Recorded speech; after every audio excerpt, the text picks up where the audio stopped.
কিরে আবার মার খাইছস?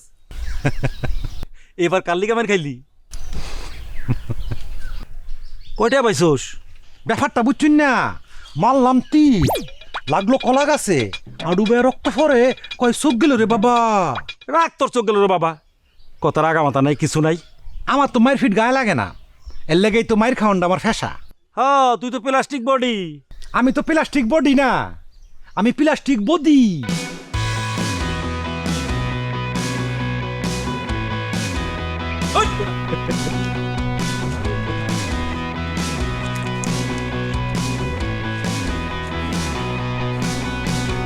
200 টাকা। আপনারা যা করতেছেন এটা কিন্তু মোটেও ঠিক করতেছেন না। এলাকার সব মানুষ জানে বদি কোনো আকাম করে নাই, মাইসে টাকা দিয়ে ওরে রাজি করায় আর ও শিকার যায় মাইর খায়। এটা আর কত? আপনার আর কোনো মানবিকতা নাই?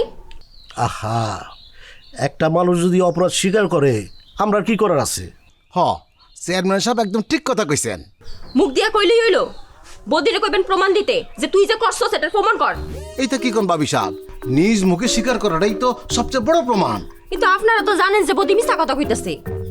জানি তো, তা আমরা কি করা আছে? এত করে চাইপা ধরলাম যে মিশা কথা কইতাছস, এটা স্বীকার যা, কিন্তু সত্যটা তো সে কয় না। জি বদি পাগল হইলো তার নীতি দিক দিয়ে ঠিক আছে।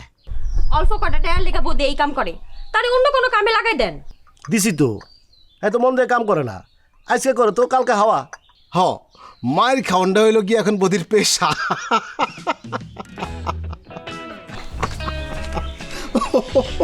হয়েছে, আর বেকুর মতো আইসো না। আপনি আমার বেকুব করলেন যে? না, তোমারে করে তো আমার নিজেরে কইছি।